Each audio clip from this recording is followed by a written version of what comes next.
Hello friends, welcome to my channel. मेरा नाम है ध्रुव और आप देख रहे हैं द लर्नर्स कम्युनिटी। आज की वीडियो में हम बात करने जा रहे हैं फिफ्थ सेमेस्टर के हिस्ट्री सब्जेक्ट के बारे में, जिसका नाम है issues in 20th century world history 1। आपका यूनिट 5 चल रहा है। यूनिट 5 के बी पार्ट को आज की वीडियो में हम डिस्कवर करेंगे। मतलब यूनिट 5 के बी पार्ट में जो भी लेसन में आपको दिया गया है वो आज की वीडियो में हम कवर करेंगे। चलिए वीडियो को शुरू करते हैं। यहाँ पे आपको यूनिट 5 ए देखने को मिल जाता है, बिकॉज ये थोड़ी सी मिस्टेक हो गई लिखने में। यहाँ पे यूनिट 5 बी आएगा। आपके जो यूनिट 5 बी है उसका नाम है इंडोनेशियाई स्वतंत्रता के लिए संघर्ष। मतलब इंडोनेशिया में स्वतंत्रता प्राप्त करने के लिए जो संघर्ष किया गया वो किस प्रकार है। तो चलिए वीडियो को शुरू करते हैं। सबसे पहले आता है द्वितीय विश्व युद्ध में जापानी आत्मसमर्पण के तुरंत बाद इंडोनेशियाई क्रांति हुई। 15 अगस्त 1945 को उस वर्ष के अंत तक चला। तो सेकेंड वर्ल्ड वॉर जब खत्म हुआ और जापान ने आत्मसमर्पण कर दिया, क्योंकि अमेरिका ने उसके ऊपर बम गिरा दिया था, वो भी परमाणु बम, तो जापान हार गया और उसने आत्मसमर्पण कर दिया। अब आत्मसमर्पण कर दिया तो इंडोनेशियाई क्रांति का आरंभ हो गया 15 अगस्त 1945 को। उस वर्ष के अंत तक चला। मतलब ये क्रांति उस साल के अंत तक चली और आंशिक रूप से राजनीतिक और सामाजिक थी। मतलब ये जो क्रांति थी ये राजनीतिक क्रांति भी थी और एक सामाजिक क्रांति भी थी। राजनीतिक इसलिए थी क्योंकि जो लोग स्वतंत्रता प्राप्त करने के लिए लड़ रहे थे वो वहाँ पे एक सत्ता स्थापित करना चाहते थे। और सामाजिक इसलिए थी क्योंकि वो जो वहाँ का समाज था वो औपनिवेशिक शासन से काफी ज्यादा परेशान था, उसको भी स्वतंत्रता प्राप्त करनी थी। इस प्रकार से क्रांति वर्षों से बन रही थी। ये जो क्रांति करने की जो तैयारी थी वो कई सालों से हो रही थी। ऐसा नहीं है कि सडनली क्रांति शुरू कर दी गई हो कुछ लोगों के ग्रुप बनाकर, इस प्रकार नहीं है। क्रांति कई वर्षों से, मतलब कई सालों से इसकी तैयारी की जा रही थी। जैसे ही उनको 15 अगस्त 1945 को मौका मिला, इंडोनेशिया के लोगों ने क्रांति कर दी। युद्ध से पहले विस्तृत औपनिवेशिक शासन, यहाँ पे औपनिवेशिक राज्य की बात की गई है। मतलब कि आप कह सकते हैं कि किसी और देश के लोग आकर इंडोनेशिया पर क्या कर रहे थे, औपनिवेशिक शासन कर रहे थे। वो लोग थे डच से आए हुए लोगों ने औपनिवेशिक शासन स्थापित किया इंडोनेशिया में। औपनिवेशिक राज्य ने न केवल एक आधुनिक इंडोनेशियाई अभिजात वर्ग, उच्चतम लोगों का वर्ग मतलब को शिक्षित किया। औपनिवेशिक शासन जो डच के लोग थे उन्होंने क्या करा, इंडोनेशिया के जो अभिजात वर्ग है, ऐसे वर्ग के लोग जो कि बहुत ऊंचे पोस्ट पर है या फिर जो अमीर हैं, ठीक है, जिसमें आप कह सकते हैं सामंत आ जाते हैं और जो बड़े बड़े बिजनेसमैन हैं, ठीक है, आप कह सकते हैं जिनका नाम काफ़ी ज़्यादा है, धन भी है, उन लोगों को क्या करा, शिक्षित किया। मतलब उनको लिखाई पढ़ाई कराई, जिसने एक अधिक लोकतांत्रिक औपनिवेशिक सरकार के लिए प्रयास करना शुरू किया। तो इन लोगों को पहले डच के लोगों ने स्टडी करवाई, पढ़ाई करवाई, शिक्षित किया और उसके बाद उन्हीं की मदद से वहाँ पे एक औपनिवेशिक सरकार बनाने का प्रयास किया। इसने इंडोनेशियाई समाज का एक आधुनिकीकरण भी किया। इंडोनेशिया के समाज का आधुनिकीकरण किया, जिसने पारंपरिक कुलीन शासकों की शक्ति और प्रभाव को कम कर दिया। मतलब सिंपल सी बात है कि डच के लोगों ने इंडोनेशिया के लोगों को थोड़ा सा पढ़ा दिया, ठीक है, और उन्हीं की सहायता से क्या करा, एक सरकार स्थापित करने की कोशिश करी।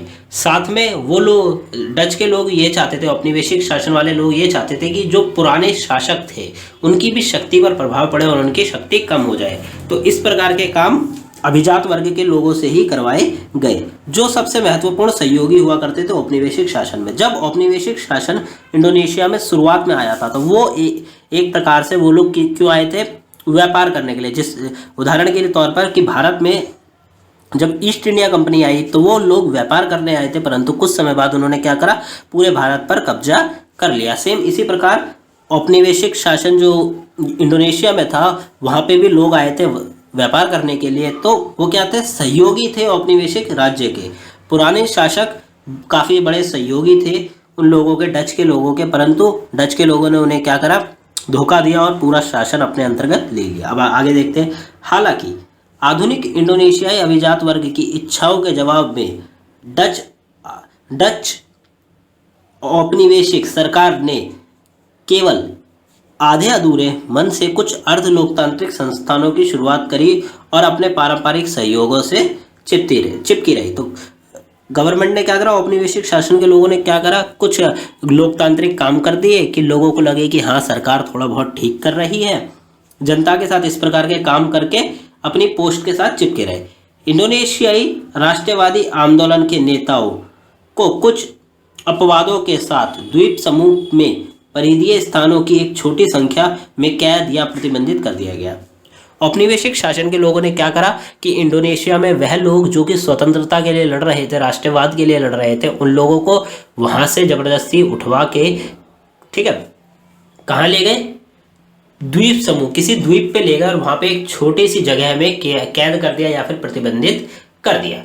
द्वितीय विश्व युद्ध, सेकेंड वर्ल्ड वॉर ने डच औपनिवेशिक राज्य की पहले से कमजोर नींव को हिला दिया। तो डच कि सेकेंड वर्ल्ड वॉर जब हुआ तो उसने क्या करा, डच के औपनिवेशिक शासन को और ज़्यादा कमज़ोर कर दिया। शासन पहले से ही कमज़ोर था, ठीक है, और साथ में जब सेकेंड वर्ल्ड वॉर हुआ तो उन्हें और ज़्यादा परेशानियां झेलनी पड़ी। जिस आसानी से जापानी सेना ने डच औपनिवेशिक ताकतों को हरा दिया और डच ईस्ट इंडीज पर कब्जा कर लिया। तो डच की जो कंपनी थी उसका नाम था डच ईस्ट इंडीज, पर क्या कर लिया, कब्जा कर लिया, जापान ने कब्जा कर लिया। अब इसको इस प्रकार से समझिए कि शुरुआत में ये देखिए, ये है इंडोनेशिया, ठीक है, ये इंडोनेशिया है, ये इंडोनेशिया है, यहाँ पे डच के लोग रहते हैं। इन लोगों ने इंडोनेशिया पर क्या करा, कब्जा कर लिया, आके व्यापार के तौर पर आए थे और इन्होंने कब्जा कर लिया। परंतु जब सेकेंड वर्ल्ड वॉर हुआ तो जापान सेकेंड वर्ल्ड वॉर में था, ठीक है, जापान था, तो जापान ने क्या करा, डच के लोगों को एक प्रकार से हरा दिया और ये जो इंडोनेशिया पर जो कब्जा डच का था वो अपने अंतर्गत ले लिया। डच की कंपनी का नाम था ईस्ट इंडीज कंपनी, तो उसको भी अपने कब्जे में लिया। जिस प्रतिष्ठा पर औपनिवेशिक शासन टिका था वह लुप्त हो गई। जापानी कब्जे के दौरान डच अधिकारियों और नागरिकों को जेल शिविरों में नजरबंद कर दिया गया। तो डच के जो लोग थे उन्हें या तो जेल में डाल दिया गया या फिर आप कह सकते हैं अधिकारियों और नागरिकों को जेल शिविरों में नजरबंद कर दिया गया और इंडोनेशियाई समाज भी लगभग गायब हो गए थे। इंडोनेशिया के लोग थे वो भी काफी ज्यादा आप कह सकते हैं दिखना बंद हो गए थे जब जापान ने उस पर कब्जा किया। तीसरा पॉइंट है कि सबसे महत्वपूर्ण, जापानी अधिकारियों ने जावा पर इंडोनेशियाई आबादी को लामबंद किया। सबसे प्रभावशाली राष्ट्रवादी नेता सुकर्णो, काफी इंपॉर्टेंट है कि सुकर्णो क्या थे, काफी ज्यादा राष्ट्रवादी नेता भी थे और जब सत्ता बनी तो ये पहले प्रधानमंत्री के रूप में आए। 1901 से 1970 तक का इनका आप कह सकते हैं समय काल था। तो सुकर्णो को इंटरमेंट से बुलाया गया, से जावा लाया गया और उन्हें कहा गया कि जो जावा के लोग हैं जिनको जावानीस कहा जाता है, तो जावानीस लोगों को क्या करें, संबोधित करें, करने की उन्हें अनुमति दी गई। जावानीस युवाओं को एक अर्धसैनिक फैशन और प्रशिक्षित किया गया और अर्धसैनिक संगठनों में संगठित किया गया। तो जावा के जो लोग थे, ऐसे लोग जो कि उम्र में आप कह सकते हैं ज्यादा बड़े नहीं है, यूथ जो था, उन लोगों को अर्धसैनिक फैशन में, साथ में अर्धसैनिक संगठनों में क्या करा गया, शामिल किया गया। किनके द्वारा, जापान के द्वारा। जैसे जैसे सेकेंड वर्ल्ड वॉर की बात हो रही है यहाँ पे, जैसे जैसे युद्ध आगे बढ़ा, जावानीस, अब देखिए पैमुड जो शब्द है वहां पे इंडोनेशिया में पैमुड का मतलब होता है युवा, यूथ। तो जैसे जैसे युद्ध आगे बढ़ा, जावानीस पैमुड ने तेजी से जापानी और इंडोनेशियाई स्वतंत्रता के मुद्दे पर एक कट्टरपंथी और स्वतंत्र स्थिति ले ली।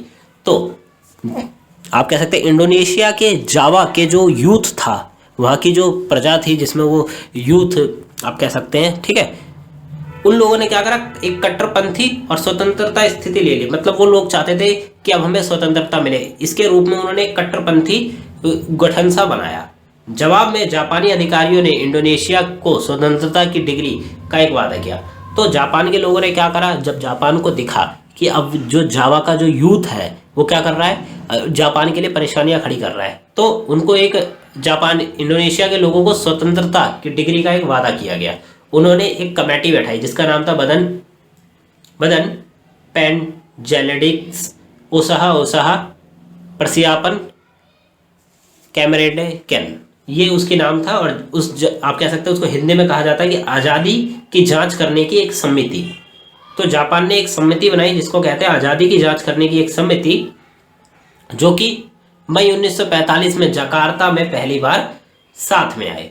इस समिति का क्या काम था कि वो इंडोनेशिया की जो स्वतंत्रता है उसके ऊपर जांच करेगी। मतलब उसको स्वतंत्रता उस समय प्राप्त नहीं थी, तो क्या उसको स्वतंत्रता देनी चाहिए, उसके आगे का क्या प्रभाव पड़ेगा स्वतंत्रता देने का, इस प्रकार की पूरी जांच का काम इस कमेटी को दिया गया। इस समिति की बैठक के दौरान सुकर्णो ने पंचशील सिद्धांत के अपने सिद्धांत को तैयार किया। अब क्या करा सुकर्णो ने, पंचशील का सिद्धांत जो कि भारत ने भी अपनाया था, जिसको 5 सिद्धांत भी कहा जाता है, ठीक है, तो पंचशील का सिद्धांत को अपनाया। स्वतंत्र इंडोनेशिया की राज्य विचारधारा क्या थी? राष्ट्रवाद, मानवतावाद, लोकतंत्र, सामाजिक न्याय और एक ईश्वर पर विश्वास। तो इस प्रकार की उनकी विचारधारा थी। हालांकि 7 अगस्त 1945 तक पेनेटिया प्रशियापन कैमरेडिकेन इंडोनेशिया की स्थापना की गई, एक और कमेटी बनाई गई, इससे पहले कि जापानी अधिकारियों ने वास्तविक इंडोनेशिया स्वतंत्रता तैयार करने के लिए समिति। अब देखिए, अब समझिए कि जापान ने इंडोनेशिया को पूरी तरह से स्वतंत्रता नहीं दी थी जब तक कि उसने आत्मसमर्पण नहीं कर दिया पूरे विश्व के सामने। तो जापान ने क्या करा, एक और कमेटी बनाई जो कि क्या करती, जिसका काम क्या था कि वास्तविक इंडोनेशियाई स्वतंत्रता के लिए काम करना था। मतलब कि अगर जापान हार भी जाता है युद्ध में तो भी उसको क्या करना था, इंडोनेशिया को स्वतंत्रता अंतर्राष्ट्रीय स्तर पर देनी थी। ये बताना था कि हमने इंडोनेशिया को स्वतंत्र कर दिया है। इसका मतलब था कि 1945 में जापान के आत्मसमर्पण के दिन इंडोनेशिया की संभावित स्वतंत्रता के संबंध में कुछ भी तय नहीं था। जब 1945 में जापान हार गया युद्ध, तब तक भी ये तय नहीं था कि इंडोनेशिया को स्वतंत्रता मिली भी है या नहीं। मुख्य राष्ट्रवादी नेता सुकर्णो और मोहम्मद हट्टा, जिनका समयकाल 1902 से 1980 के आसपास था, जापानी साम्राज्य के अचानक पतन से बहुत हैरान थे। तो जो राष्ट्रवादी नेता थे सुकर्णो और मोहम्मद हट्टा, वो काफ़ी परेशान थे क्योंकि सडनली जापान क्या हो गया था, हार गया था युद्ध में, और उनके पास आगे बढ़ने के बारे में कोई भी स्पष्ट विचार नहीं था और ना ही उन लोगों को कोई आइडिया था कि आगे हमें क्या करना है। हालांकि कई इंडोनेशिया पैमुड, जो इंडोनेशिया का युद्ध था, उनके लिए यह स्पष्ट था कि इंडोनेशिया के लिए अपनी शर्तों पर खुद को पूरी तरह स्वतंत्र घोषित करने का समय आ गया है। तो अब देखिए, जो इंडोनेशिया का यूथ था वो समझ गया था कि अब जापान भी हार गया है और डच भी हमारे ऊपर से, डच का जो शासन है वो भी हमारे ऊपर से हट गया है, तो अब इंडोनेशिया पूरी तरह से स्वतंत्र हो सकता है। जब सुकर्णो और हट्टा ने हिचकिचाहट के साथ प्रतिक्रिया की तो क्रोधित यूथ ने उनका अपहरण कर लिया और जकार्ता के पूर्व सेना बैरिक में ले गए। जब सुकर्णो और मोहम्मद हट्टा ने क्या करा, एक प्रतिक्रिया करी हिचकिचाहट के तौर पर, परंतु उन्होंने स्वतंत्रता घोषित करने के बारे में नहीं सोचा था कि हमें स्वतंत्रता घोषित कर देनी चाहिए। तो इस समय पे क्या हुआ, वहां का जो यूथ था, ठीक है, उसने क्या करा, इन दोनों का अपहरण किया और कहाँ ले गए, जकार्ता के एक सेना के बैरिक में ले गए, एक आप कह सकते हैं जहाँ पे सेना के लोग रुकते हैं वहां पे ले गए। यूथ राजधानी की आबादी द्वारा एक विद्रोह की उम्मीद थी। उन लोगों को उम्मीद थी कि इन दोनों के क्या हुआ है, अब जो राष्ट्रवादी नेता हैं बड़े बड़े, उनका अपहरण हो गया, तो अब लोग क्या करेंगे, एक प्रकार से विद्रोह कर देंगे, परंतु ऐसा कुछ भी नहीं हुआ। तो उन्होंने सुकर्णो और हट्टा को शहर में वापसी छोड़ दिया। वहां अपनी एडमिरल तादाशी माएदा ने हस्तक्षेप न करने का वादा किया था। तो एक एडमिरल थे, ठीक है, एडमिरल तादाशी माएदा, उन्होंने हस्तक्षेप नहीं करा कि अगर कुछ भी होता है तो वो लोग हस्तक्षेप नहीं करेंगे। जब सुकर्णो और हट्टा ने इंडोनेशिया की स्वतंत्रता की घोषणा की, ठीक है, तो जब उन्होंने घोषणा करी कि अब इंडोनेशिया जो है वो स्वतंत्र हो चुका है, तो तादाशी एडमिरल माएदा ने कोई भी प्रतिक्रिया नहीं करी और ना ही उन पर कोई दबाव डाला। यूथ के दबाव में और जकार्ता में जापानी अधिकारियों के आश्वासन के साथ सुकर्णो और हट्टा ने स्वतंत्रता की एक छोटी घोषणा लिखी, जिसे 17 अगस्त 1945 को सुकर्णो के जलान पैगंगसान तैमूर में अपने घर के सामने पढ़ा। तो एक छोटा सा पैगाम सा लिखा गया, ठीक है, और जिसको कहाँ पढ़ा गया, सुकर्णो ने कहाँ पढ़ा, जलान पैगंगसान तैमूर में उनके घर के सामने पढ़ा। हम द इंडोनेशिया के लोग इंडोनेशिया की स्वतंत्रता की घोषणा कर रहे हैं। सत्ता परिवर्तन से संबंधित सभी मामलों को एक व्यवस्थित तरीके से और जल्द ही निपटाया जाएगा। तो इस प्रकार की घोषणा की गई ठीक है, राष्ट्रीय स्तर पर, जहां पे ये बताया गया कि अब जो इंडोनेशिया है वो पूरी तरह से स्वतंत्र हो चुका है। एक दिन बाद एक अस्थायी संसद ने एक संविधान को अपनाया और सुकर्णो को इंडोनेशिया गणराज्य का पहला राष्ट्रपति, सॉरी इससे पहले मैंने आपको प्रधानमंत्री बताया, पर यहाँ पे क्या है, इंडोनेशिया का पहला राष्ट्रपति बने थे सुकर्णो, उनको बनाया गया, और हट्टा को क्या बनाया गया, उपाध्यक्ष चुना गया। हालांकि उस समय इंडोनेशिया गणराज्य केवल कागज पर मौजूद था, बिना प्रभावी नौकरशाही या शक्तिशाली पुलिस और सुरक्षा बलों के। तो इसको समझिए कि जब इंडोनेशिया ने खुद की स्वतंत्रता घोषित करी, उस समय तक कहीं पे भी ये नहीं लिखा था कि इंडोनेशिया पूरी तरह से स्वतंत्र है, पहला पॉइंट। ठीक है, दूसरा ये था कि वो सिर्फ कागजों पर अवेलेबल ही था, अंतर्राष्ट्रीय स्तर पर कोई भी देश उसे नहीं मानता था स्वतंत्र। साथ में ना ही उनके पास कोई शक्तिशाली पुलिस या सुरक्षा बल था, बिना नौकरशाही व्यवस्था, पुलिस और सुरक्षा बल के वो लोग अंतर्राष्ट्रीय स्तर पर स्वतंत्रता घोषित कर रहे थे। फिर आता है इसी बीच पुरानी औपनिवेशिक शक्ति नीदरलैंड्स के पास इंडोनेशिया में घटनाओं का जवाब देने का कोई समाधान नहीं था। तो एक पुरानी औपनिवेशिक शक्ति भी थी जिसका नाम था नीदरलैंड्स के पास क्या था, इंडोनेशिया में जो भी घटनाएं हो रही थी उसका जवाब देने का कोई भी साधन नहीं था। डच के पास न केवल इस क्षेत्र में सैन्य बलों की कमी थी, मात्रा और जावा पर औपचारिक शक्ति दक्षिण पूर्व एशिया में ब्रिटिश सर्वोच्च कमांडर के हाथों में थी। अब समझिए, जो नीदरलैंड था वो भी एक प्रकार से औपनिवेशिक शासन था पुराने समय में, परंतु इंडोनेशिया में जो भी चीजें हुई उसके जवाब में नीदरलैंड कुछ नहीं कर सकता था। साथ में डच के जो लोग थे उसके पास क्या थे, उनके पास सेना की कमी थी, बल की कमी थी, ठीक है, और साथ में सुमात्रा और जावा में जो भी आप कह सकते हैं औपचारिक शक्ति का बल था वो किसके हाथ में था, ब्रिटिश सर्वोच्च कमांडर के हाथों में था, एडमिरल लॉर्ड लुइस माउंटबेटन को यकीन था कि एशियाई राष्ट्रवाद एक ऐसी ताकत है जिसे माना जाना चाहिए। तो लॉर्ड माउंटबेटन ये मानते थे कि एशिया में जो राष्ट्रवादी ताकतें हैं वो इतनी ज़्यादा प्रभावशाली हैं कि उन्हें पूरे विश्व को मानना होगा, ठीक है, और माना जाना चाहिए, ये उनका मानना था।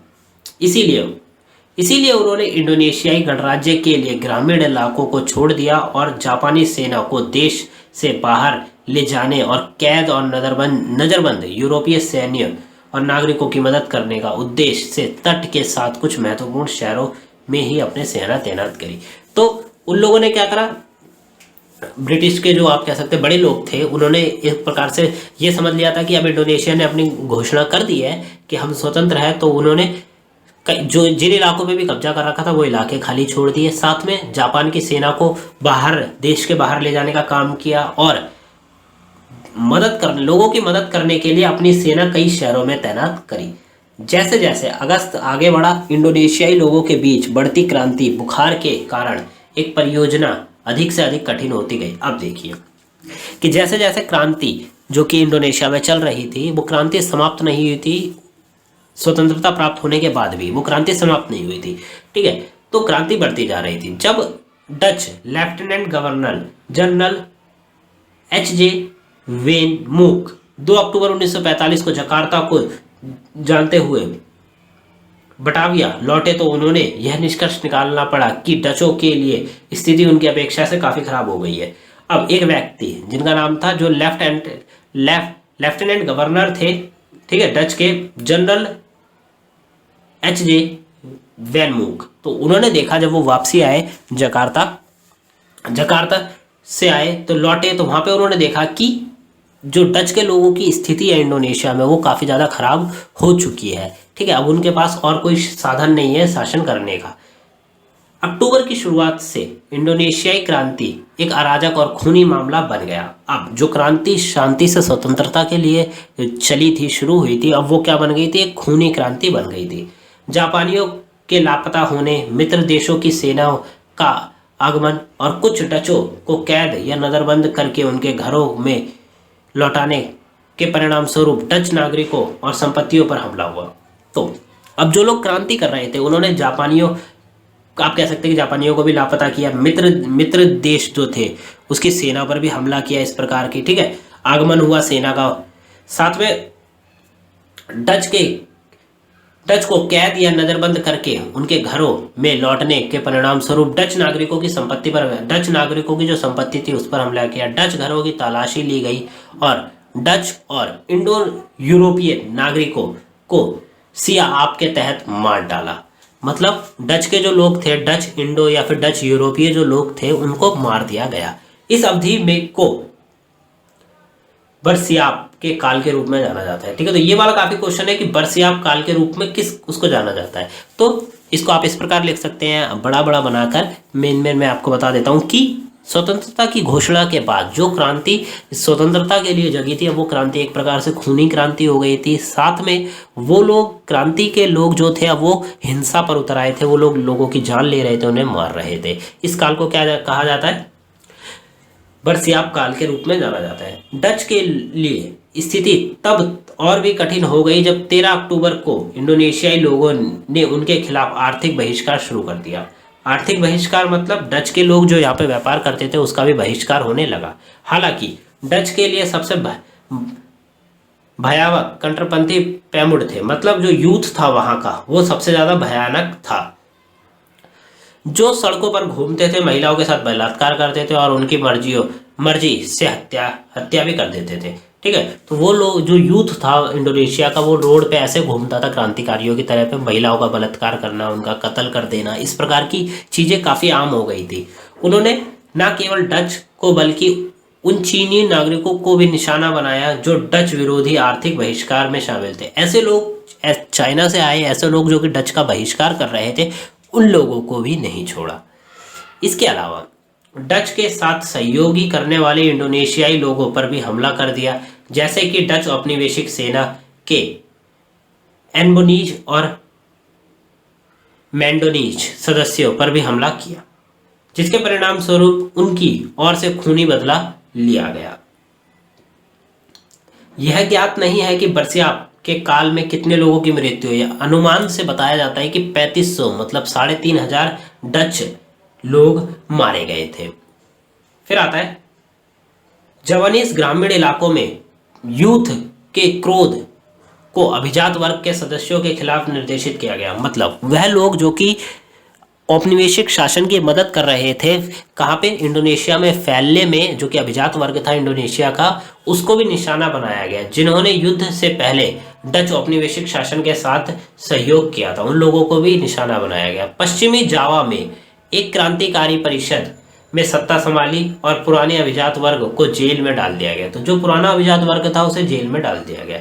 मध्य जावा में विशेष रूप से पैकालोगन की रिजेंस में तथास्थिक टीगा टेहरा अफेयर या 3 रेजिस अफेयर के दौरान भी हुआ था। तो आप कह सकते हैं कि ये जितना भी काम किया गया, ये एक प्रकार से इस स्थिति के अंदर किया गया था। ये यहाँ से लेके यहाँ, ये इंडोनेशियाई भाषा में लिखा गया है। तो इस स्थिति के अंतर्गत ये जो कत्ल किए गए ये आते हैं।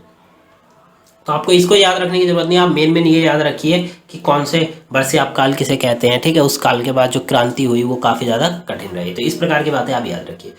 ग्राम प्रधानों, जिलाओं के नेताओं, पुलिस अधिकारी, चीनी और भारतीय यूरोपीय लोगों पर भी हमला किया गया। तो डच के जो इंडोनेशिया के जो क्रांतिकारी लोग थे, उन्होंने कई लोगों पर हमला किया, जैसे पुलिस अधिकारी, चीनी, भारतीय यूरोपीय लोगों पर भी हमला किया। उनका अपहरण किया, कैद कर दिया गया, उनकी हत्या कर दी गई। जावा और सुमात्रा पर कहीं और इसी तरह की घटनाएं हुई। यह सब अराजकता और पारंपरिक स्वदेशी अभिजात वर्ग की स्थिति को कमजोर होने के परिणाम स्वरूप हुआ। तो ये सब काम क्यों हुआ? क्योंकि इंडोनेशिया का जो अभिजात वर्ग था वो कमजोर था। ठीक है, इस प्रकार से क्रांति ने औपनिवेशिक शासन में वापसी की और अधिक असंभावना बना दिया, क्योंकि इसने सीधे तौर पर पुराने औपनिवेशिक राज्य की नींव को कमजोर कर दिया। लेकिन अवस्था ने इंडोनेशिया गणराज्य की सरकार की स्थिति को और भी कठिन बना दिया। तो क्या हुआ? क्रांति ने औपनिवेशिक शासन में वापसी करी। औपनिवेशिक शासन को फिर से क्रांति को हटाना था। ठीक है, क्रांति को क्या करना था? औपनिवेशिक शासन को फिर से हटाना था, इसीलिए वो वापसी आई। और औपनिवेशिक शासन का आना अब असंभव हो गया था इंडोनेशिया में। जावा और सुमात्रा में अराजकता का मुकाबला करने के लिए सुकर्णो और हट्टा ने 5 अक्टूबर 1945 को एक राष्ट्रीय सेना, ठीक है। सुकर्णो और हट्टा ने एक राष्ट्रीय सेना का निर्माण किया ताकि किनका अराजकता करने वाले लोगों का सामना किया जा सके। जो सेना थी उसका नाम था टेंटारा केनमाना रैगजेट, तो ये सेना का नाम था। इसकी स्थापना की गई और 30 वर्षीय सदीरमन के नाम का एक व्यक्ति था, उसको यहाँ का कमांडर बनाया गया। हालांकि नई सरकार केवल धीरे धीरे क्रांतिकारी अराजकताओं के आदेश स्थापित करने की सफल रही। मतलब जो नई गवर्नमेंट आई थी वो क्या कर रही थी, धीरे धीरे जो क्रांतिकारियों के आदेश है उनको मान रही थी ताकि क्रांतिकारी ज़्यादा से ज़्यादा शांत हो सके। इस प्रकार की चीज़ें नई गवर्नमेंट कर रही थी। डच और इंडो यूरोपीय नागरिकों की रक्षा के लिए इसने जावा के लगभग 220 जावा पर लगभग 220 सुरक्षा शिविर स्थापित किए, जहां पर 35,000 से अधिक लोगों ने शरण ली। तो वह लोग जो कि डच या फिर इंडो यूरोपियों के थे, उन लोगों की सहायता के लिए नई सरकार ने सुरक्षा शिविर लगवाए, ठीक है। 220 से ज़्यादा और 35,000 से ज़्यादा लोग वहाँ पे रुके ताकि उनकी सुरक्षा हो सके। इंडोनेशियाई क्रांति की सबसे खराब घटनाओं में से एक सुरबाया, ठीक है। तो सब इंडोनेशिया में जो क्रांति हुई उसकी घटनाओं में से सबसे खतरनाक घटना एक ही थी, वो थी सुरबाया। अक्टूबर के मध्य में लगभग 6,000 ब्रिटिश सैनिकों ने शहर में प्रवेश लिया। मतलब अक्टूबर के बीच 15 अक्टूबर 16 अक्टूबर के आसपास तकरीबन 6,000 ब्रिटिश सैनिकों ने शहर में एंट्री करी। केवल शत्रुपूर्ण क्रांतिकारी गिरोह द्वारा स्वागत किया जाना था। तो वह लोग जो कि शत्रु थे इन लोगों के सैनिकों के, ठीक है, उनके द्वारा क्या किया गया, स्वागत किया गया, जिन्होंने स्कॉटिश मूल के अमेरिकी कॉलर म्यूरिलन प्रियसन द्वारा समर्पित किया गया था। तो क्या था कि अमेरिका के एक आप कह सकते हैं कलाकार है, ठीक है, म्यूरियल प्रियसन के द्वारा इसको पूरी तरह बनाया गया, जिनका उपनाम था सुरबाया सु, लेकिन तुत तंत्री के रूप में इन्हें जाना जाता है। इस व्यक्ति के द्वारा ही आप कह सकते हैं ये पूरा का पूरा गुट बनाया गया था। इंडोनेशियाई सरकार व्यवस्था बनाए रखने में कामयाब रही। 30 अक्टूबर को ब्रिटिश ब्रिगेडियर जनरल AWS मलबी को मारे जाने पर नाजुक क्रम ध्वस्त हो गया। अब क्या हुआ, अब जो सेना आई थी 6,000 सैनिकों के साथ शहर में, उसके मेन व्यक्ति ब्रिगेडियर जनरल AWS मलावी को मार दिया गया, ठीक है। तो काफ़ी ज़्यादा मामला काफ़ी नाजुक हो गया था। अंग्रेजों ने सुरबाया पर हमला करने का फैसला किया। सुरबाया की लड़ाई 10 नवंबर को शुरू हुई, ठीक है, और कब खत्म हुई, 26 नवंबर तक चली। और उसके बाद अंग्रेजों ने क्या करा, पूरी तरह से शहर पर कब्जा कर लिया। सुरबाया की लड़ाई के बाद इंडोनेशिया की सरकार ने धीरे धीरे ग्रामीण इलाकों पर पूर्ण नियंत्रण कर लिया। अब जब ये लड़ाई हुई, सुरबाया की लड़ाई खत्म हो गई, तो उसके बाद जो गवर्नमेंट थी इंडोनेशिया की, उसने धीरे धीरे ग्रामीण मतलब गांव के जो इलाके हैं उन पर अपना नियंत्रण स्थापित कर लिया। इससे क्या हुआ, इससे मेन रीज़न इसका ये था कि वहाँ पे जो क्रांतिकारी है एक प्रकार से वो वहाँ ना रहे, ठीक है, और हर जगह जो क्रांतियाँ हो रही हैं ये समाप्त हो सके। इंडोनेशिया की स्वतंत्रता एक क्रांतिकारी तरीके से आई थी। पैमुड ने मतलब जो यूथ ने राष्ट्रवादी नेताओं सुकर्णो और हट्टा को इंडोनेशिया की स्वतंत्रता घोषणा करने के लिए मजबूर किया था। तो इंडोनेशिया जो सुकर्णा और जो मोहम्मद हट्टा थे उनको इंडोनेशिया के यूथ ने दबाव दिया कि आप क्या करिए, स्वतंत्रता घोषणा कीजिए, जबकि क्रांतिकारी गिरोह ने स्पष्ट कर दिया था कि इंडोनेशिया में डच या भारतीय यूरोप नागरिकों के लिए कोई भविष्य नहीं है। तो जो क्रांतिकारी गिरोह था उसने पहले ही स्पष्ट कर दिया था कि जब हम स्वतंत्रता प्राप्त कर लेंगे तो उसके बाद ना ही भारतीय यूरोपीय लोगों के लिए वहाँ पे कोई स्थान होगा और ना ही डच के लोगों के लिए वहाँ पे कोई स्थान होगा।